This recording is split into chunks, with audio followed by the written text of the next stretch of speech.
William Morrow and HarperAudio present The Duchess, The Scandalous Ladies of London by Sophie Jordan.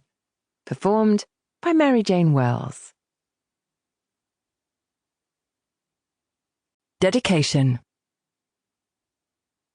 For all the survivors.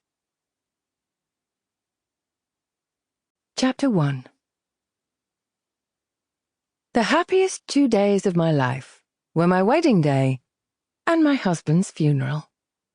Valencia, the Dowager Duchess of Dedham. 11th of April, 1822. River Thames, London, England. The Duchess of Dedham's husband was dead. The wretch had expired nearly a year ago, found with a broken neck at the bottom of the stairs. No one was surprised, given how poorly his health and how dependent he was upon whisky and laudanum to get through each day. No secret that. Perhaps the only surprise was that he had survived as long as he had before plummeting to his death in the midst of a country house party. Now, as the Dowager Duchess of Dedham, Valencia was free and ready for revelry.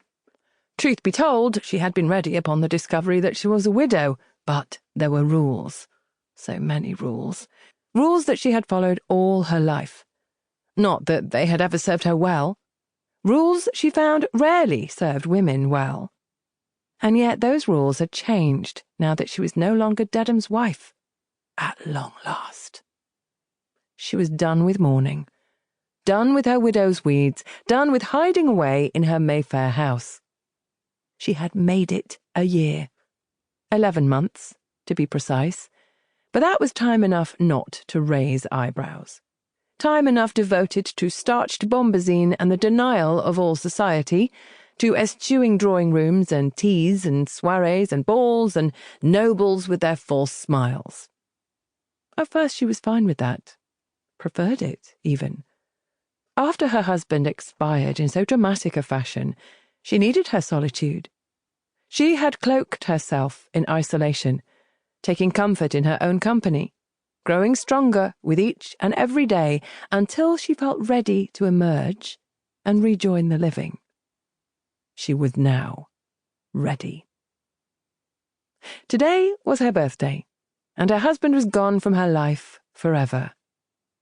That was perhaps the greatest present of all. Terrible as the thought was, it was the truth of how she felt. The Dedham she had once loved died years ago, when he was thrown from a horse. Another man took his place. Not her true husband, a ghost, a stranger. That stranger had died nearly a year ago, and she could feel no remorse for the loss.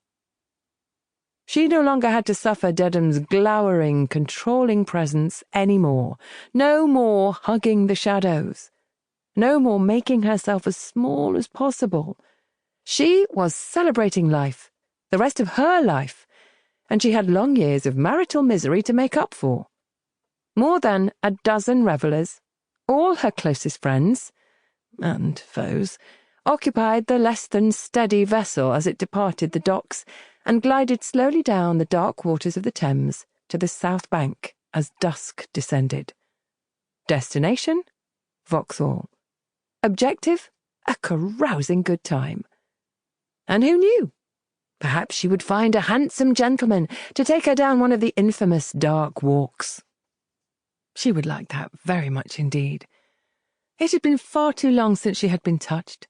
Since a handsome gentleman had made her heart race, since she had been held, kissed. Oh, she liked kissing. She had been good at it.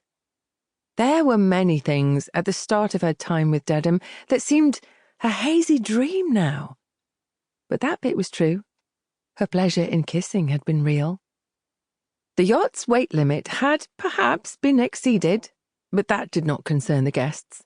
They laughed, they drank. They applauded the opera singer who performed for them on a small dais. They hooted at neighbouring boats, calling to people they knew across the water, and people they would like to know. Ladies in gowns of every colour lounged among Sample complete. Ready to continue?